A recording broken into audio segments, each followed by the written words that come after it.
Carl Jung documented a transformation so rare and powerful in his clinical files that he described it not merely as a change in behavior, but as the most terrifying and magnificent tectonic shift in human psychology. He observed empaths, individuals who seemed utterly broken, fragile, and on the verge of a nervous breakdown, suddenly becoming absolute psychological authorities whom no one dared to manipulate. It wasn't a matter of losing sensitivity or becoming cold. It was something far more dangerous to the status quo, the armor of compassion itself. What exactly forces the kindest person in the room to become its most strategically dangerous force? Jung spent decades studying this exact pattern through dozens of patients, and each case revealed the same shocking and undeniable truth. These individuals weren't just healing from past traumas. They were integrating something most people spend their entire lives running from. And once that integration occurred, once the door to total awareness was opened, there was no turning back. The case that changed everything began in the fateful year of 1913, during Jung's own psychological crisis following his traumatic break with Freud, when a patient entered his Zurich clinic carrying an aura of defeat that, paradoxically, concealed a latent power that would forever alter Jung's understanding of human perception. The power and dangerous gift of seeing everything that others desperately try to ignore. Jung's case files from the Zurich clinic reveal a disturbing and repetitive pattern. Patient after patient arrived broken, apologizing for existing, blaming themselves for every wound inflicted upon them, carrying the weight of the world on shoulders that seemed too fragile to bear the gravity of their own existence. They came carrying bruises on their souls that they rationally explained, a depression they internalized as a character flaw, and an almost pathological tendency to become smaller in every room they entered, as if their very presence were an offense to the space they occupied. These individuals had spent their entire lives serving as emotional buffers for others' dysfunction. Alcoholic parents who exploded in rage without consequence. Unfaithful partners who projected their guilt by accusing them of paranoia.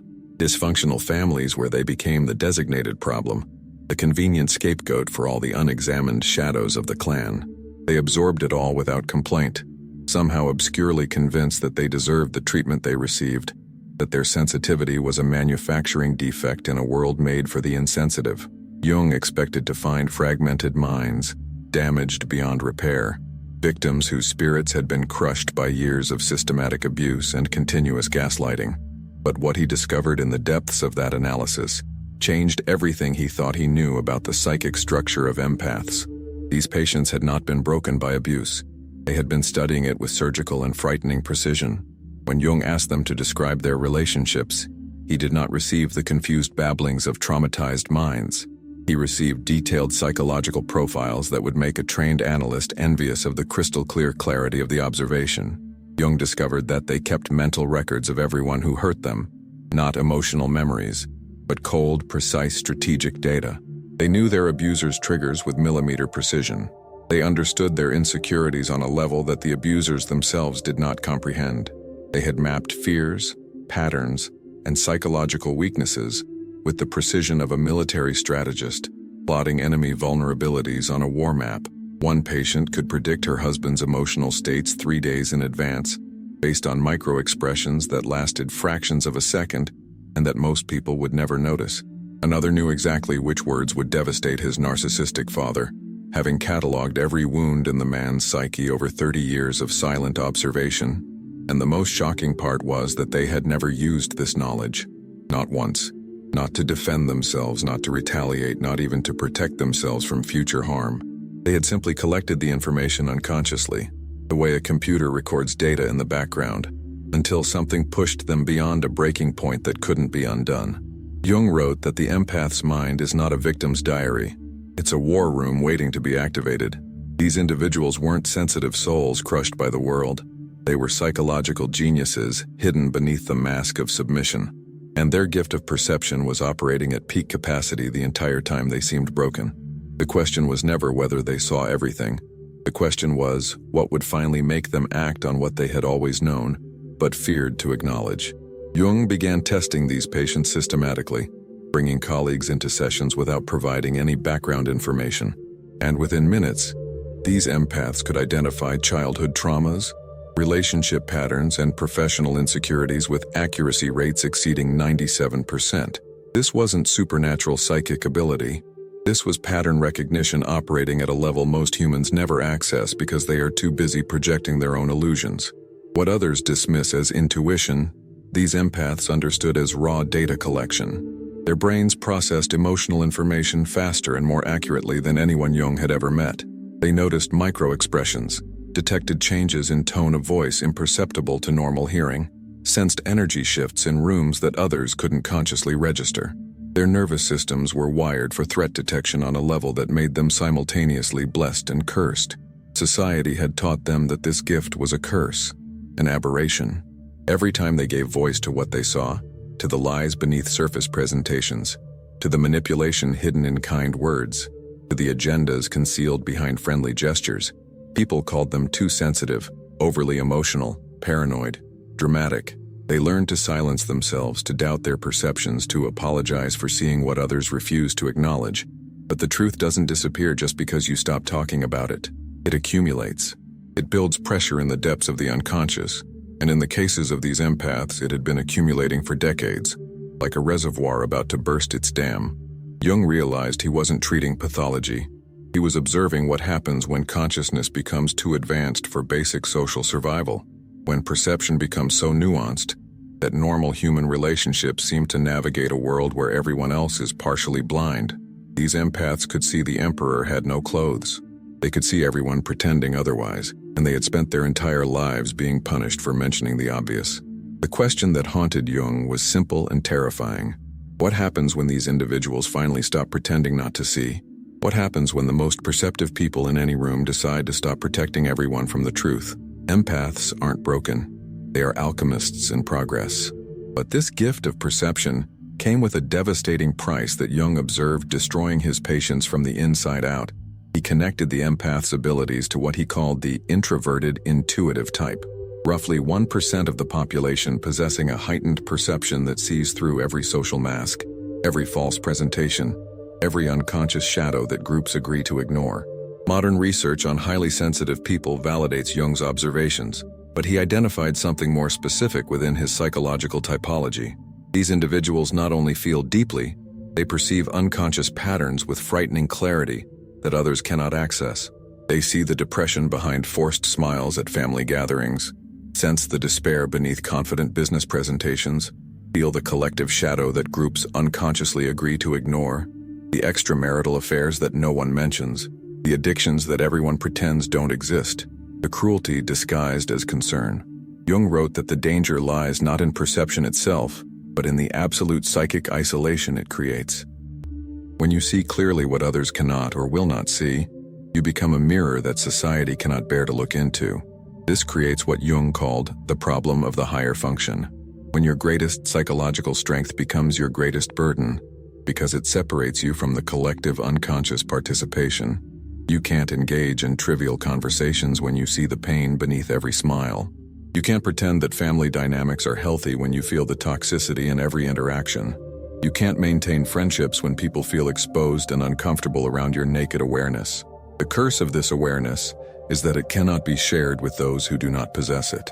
Jung observed these patients becoming islands of consciousness in oceans of unconsciousness, living in a reality different from everyone around them. Not because they were delusional, but because they were seeing what truly existed beneath the social agreements of pretense. This isolation is not merely social, it is existential. These individuals frequently reported feeling as if they were living in a different dimension, watching a play where everyone else had agreed to pretend the actors weren't reading bad scripts. But isolation was only the beginning of their suffering. The real danger came from what Jung extensively documented as shadow projection. When someone's darkness is reflected through clear perception, the unconscious mind faces two choices: integrate the shadow or attack the mirror. And human history shows us that it is almost always easier to attack the mirror. Jung documented this pattern repeatedly in his clinical work. The person who sees clearly is blamed for creating the problems they are merely observing. His patients with heightened intuition experienced this constantly, and it was leading them to psychological collapse. When they gently suggested that someone seemed disturbed, that person would explode at them for being negative or creating drama. When they expressed concern about obvious problems in family systems, they were accused of being judgmental or of fabricating problems where none existed. One patient mentioned her sister's drinking problem at a family dinner, and the entire family turned against her, not the alcoholic sister. She became the problem for mentioning the obvious, the scapegoat for making everyone uncomfortable by refusing to participate in the collective denial. Another patient noticed financial irregularities at his workplace and discreetly mentioned them to his supervisor.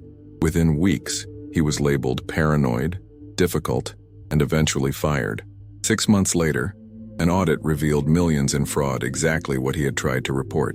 No one apologized, because Jung realized this wasn't a coincidence. It was psychological defense at the collective level. In his work on shadow projection, he discovered that whatever irritates us about others can lead us to understand ourselves. But for most people, it's easier to attack the person reflecting their shadow than to examine what is being reflected. This creates what Jung called the scapegoat phenomenon. Highly perceptive individuals often become the designated problem in every group they enter, not because they cause problems, but because they reveal problems that already exist in the collective unconscious. Jung observed that the bearer of superior perception becomes the repository for everything the group cannot consciously recognize about itself. The empath becomes the villain in a story they didn't write, blamed for wounds they didn't inflict, attacked for truths they didn't create. This pattern explains why these individuals not only feel misunderstood, they feel systematically targeted by a force they cannot rationally explain, because they are being unconsciously targeted by everyone who cannot tolerate having their shadow reflected back at them. More dangerously, Jung discovered that people who absorb the unconscious contents of others often lose touch with their own authentic personality. They become so inundated with external psychological material that they cannot distinguish between their own inner world and what they are absorbing from their environment. Jung called this mystical participation, an archaic state where psychological boundaries dissolve and the individual merges with collective unconscious contents. The empath ceases to know where he ends and others begin. One patient described this as wearing everyone else's emotions like heavy coats she couldn't take off. She would wake up anxious and spend hours trying to figure out if the anxiety was hers or something she had absorbed from her husband, her children, her co-workers. She felt depressed and wondered if it was her depression or her mother's, projected onto her during the last phone call. This was not just confusion. This was psychological annihilation, the complete loss of individual identity in favor of collective possession. Jung wrote that the danger is not merely social exile, but the dissolution of the self. When you have spent your entire life absorbing the content of others, you cease to know who you are beneath all that external material. These empaths became everyone and no one simultaneously, metamorphs who could mirror anyone but could not locate their own reflection. This is why Carl Jung considered the integration of higher perception not only therapeutically important, but psychologically urgent. Without it, these individuals would literally lose themselves to the collective unconscious, drowning in everyone else's unprocessed material. The transformation, however, does not happen gradually. Jung identified a consistent trigger in every case he studied: the integration of the shadow under extreme pressure. The catalyst was always betrayal by someone they completely trusted, combined with the nauseating realization that they had ignored the warning signs all along. In case after case, Jung documented the same scenario unfolding.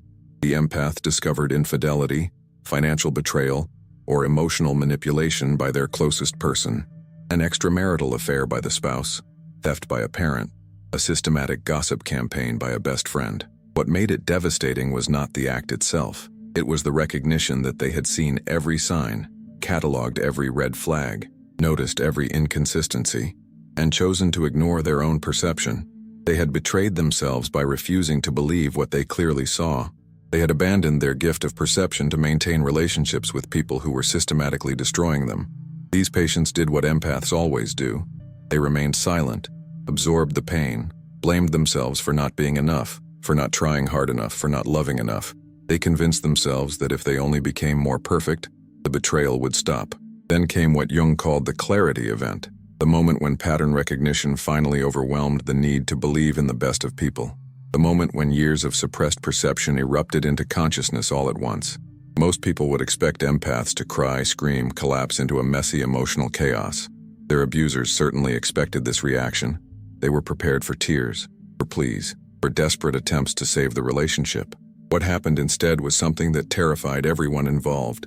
The empaths became unnaturally calm. Jung described this as the moment when the victim realizes they've been playing chess, while everyone else thought it was checkers. The moment when all that accumulated data, all those carefully cataloged observations, all that suppressed intelligence were suddenly allowed to emerge, and when they emerged with devastating precision. Jung documented what happened next in multiple cases as the most chilling psychological transformation he had ever witnessed. These empaths didn't attack, didn't rage, didn't engage in the emotional warfare their abusers expected and knew how to manipulate. They simply began to speak the truth. Every observation they had cataloged over the years, every pattern they had silently endured, every manipulation they had pretended not to notice, emerged not with cruelty, but with clinical precision, like surgeons identifying diseased organs before systematic removal. One patient calmly listed every affair her husband had conducted over 15 years, including those he thought she would never discover. She recited dates, locations, and the specific lies he had told to cover each one. She did it without emotion, simply stating facts, watching his face drain of color as he realized she knew everything all along.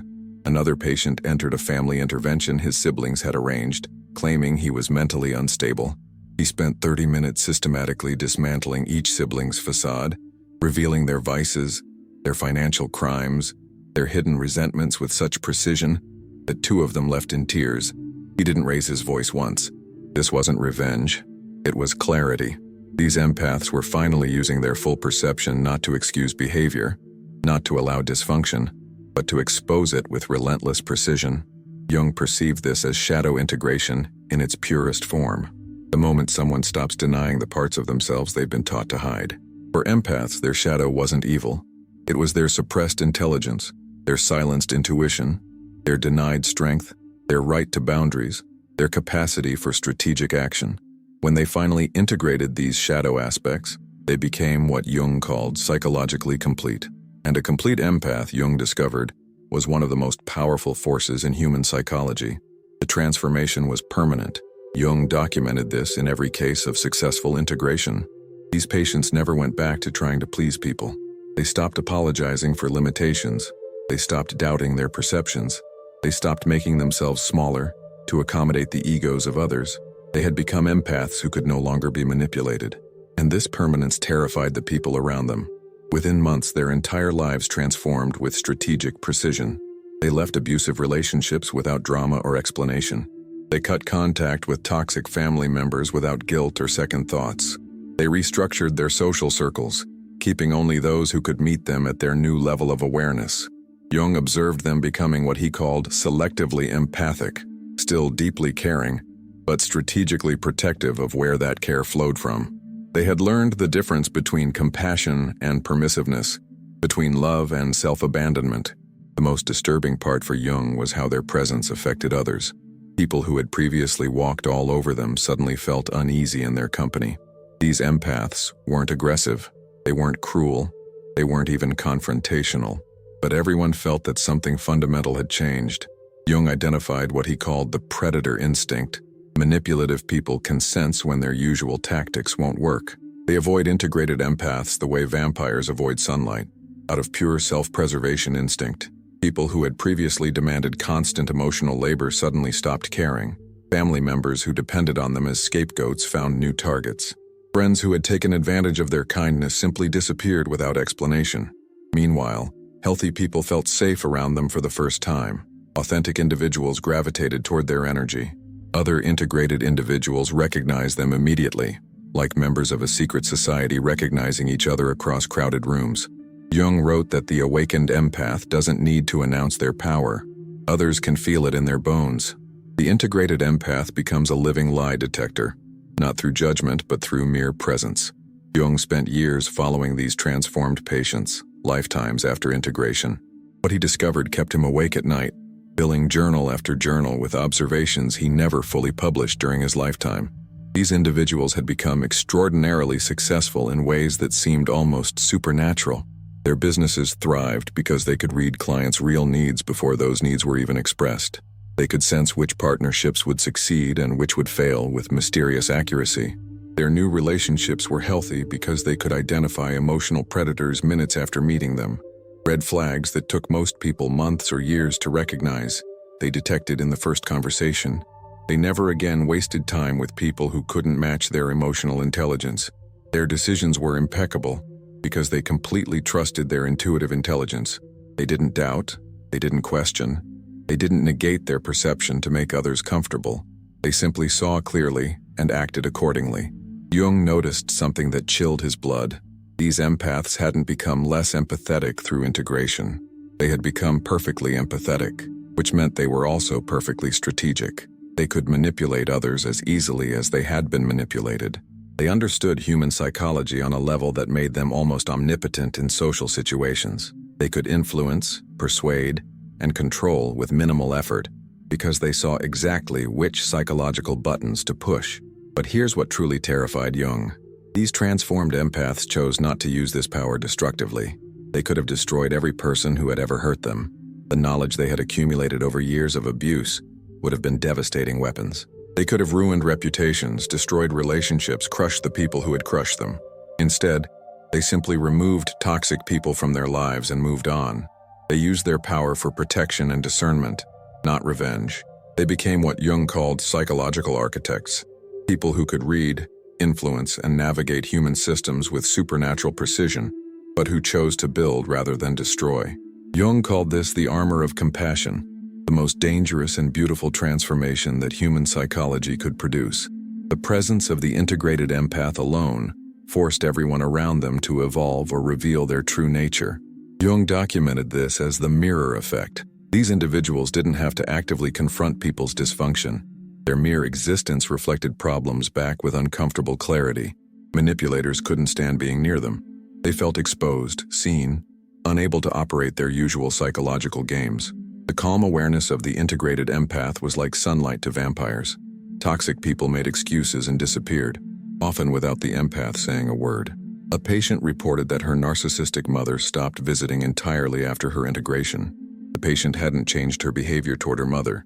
She simply stopped absorbing her mother's projections and manipulations. The mother sensed this change immediately and withdrew, unable to tolerate being around someone she could no longer control. Meanwhile, authentic people felt safe with these empaths for the first time. They could sense that the integrated empath had no hidden agendas, no need for validation, no desire to manipulate. Genuine individuals felt permission to be themselves completely. Jung observed that the integrated empath becomes someone who can see through others completely, but no longer needs anything from them. This combination of total perception and no neediness creates a presence that either uplifts people or repels them. The empath becomes a living sorting mechanism, unconsciously organizing their environment into authentic connections and effortlessly exposing toxic patterns. Jung understood that superior perception must be consciously integrated to avoid destruction. Without integration, these gifts become curses that lead to isolation, dissolution of identity, or psychological collapse. He developed what he called the individuation process, specifically to help highly perceptive individuals transform from victims into authorities.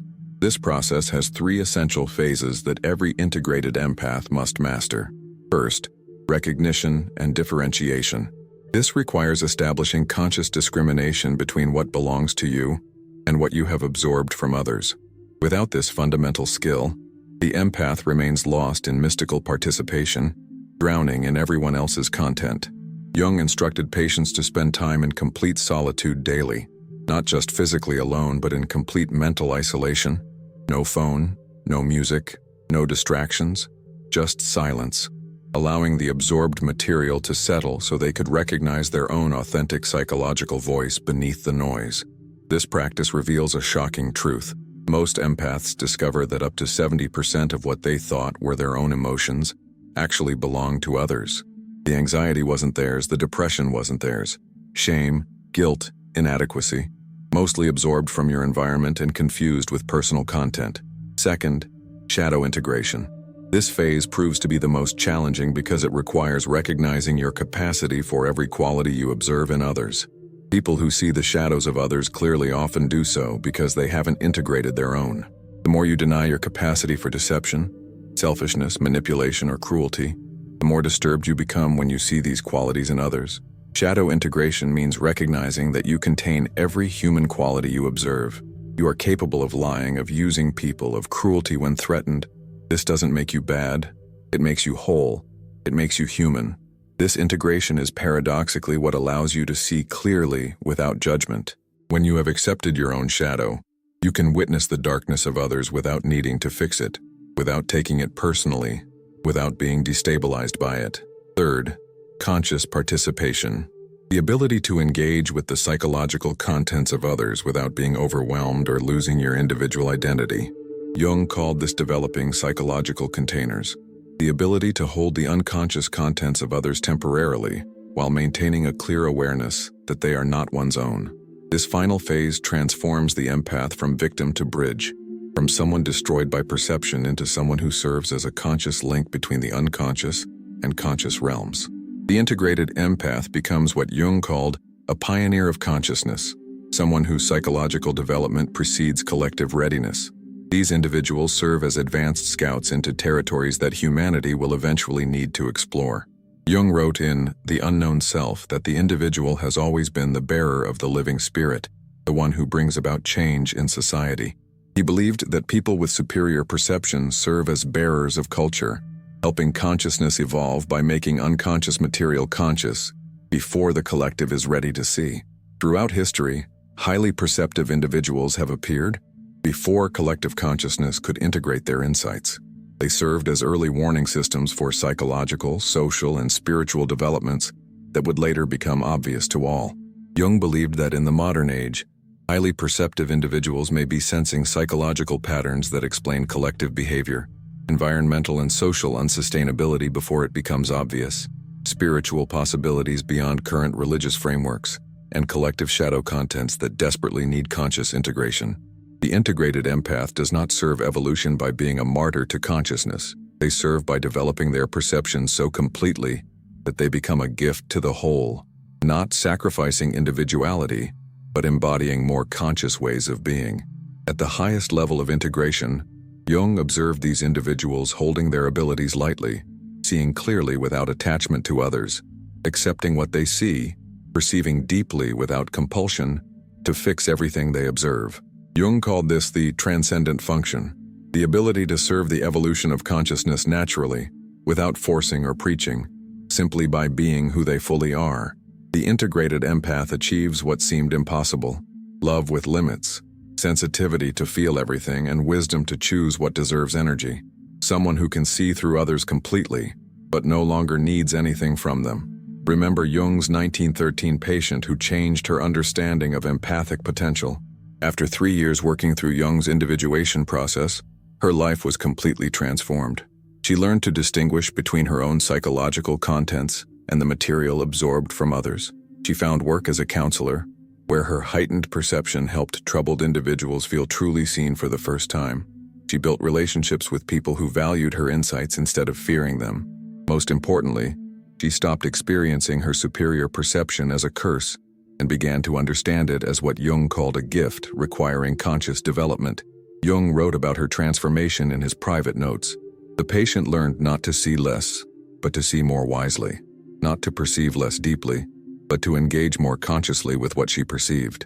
Her gift remained intact, but her relationship with it became integrated instead of overwhelming. This represents the full realization of the empath as an authority. Not authority over others, but authority over one's own perception, one's own energy, one's own psychological space. They become sovereigns of their inner kingdom, allowing entry only to what serves their evolution. The awakened empath represents what Jung believed to be humanity's next evolutionary step. People who feel everything without being destroyed by it, who see everything without becoming cynical, who love deeply without losing themselves, who wield tremendous psychological power with wisdom and restraint. This transformation is not about becoming cold or disconnected. It is about becoming whole. The integrated empath maintains full access to their sensitivity while developing the strategic intelligence to protect it. They have not lost their gift. They have learned to use it consciously. Jung's research proves that this transformation is not only possible for empaths pushed to their breaking point, it is inevitable. The question is not whether the empath will explode. The question is whether they will consciously integrate, as in Jung's documented cases, or let the shadow consume them destructively. Most empaths, when pushed beyond their limits, choose integration. They do not become cruel. They become precise. They do not lose their hearts. They grow spines. Their sensitivity is not their weakness, it is their weapon. The day you learn to wield it consciously is the day you become truly powerful. Not dangerous to innocent people, dangerous to those who would exploit their gifts. Jung spent his life mapping these transformations, not to create fear, but to create freedom. Freedom from unconscious manipulation, freedom from projection fields, freedom from being recruited into the psychological dramas of others. The most dangerous people are those unaware of their own darkness, but the moment you become aware of these patterns in others and in yourself, you step out of their psychological jurisdiction. Jung discovered something that can save you: lucid awareness of shadow projection, ego inflation, and unconscious manipulation breaks their power. When you can recognize these patterns, you are no longer vulnerable to their influence. The greatest tragedy of the empath is not their sensitivity, it is how long they wait to honor it properly. The empath will explode. The only question is whether you will consciously direct this power or let it direct you. If you recognize yourself in this transformation, share your experience in the comments. Sometimes recognizing these patterns in our past can protect us in our future. And if you found this valuable, subscribe for more insights into Jungian psychology that can transform how you navigate human relationships and reclaim your authority.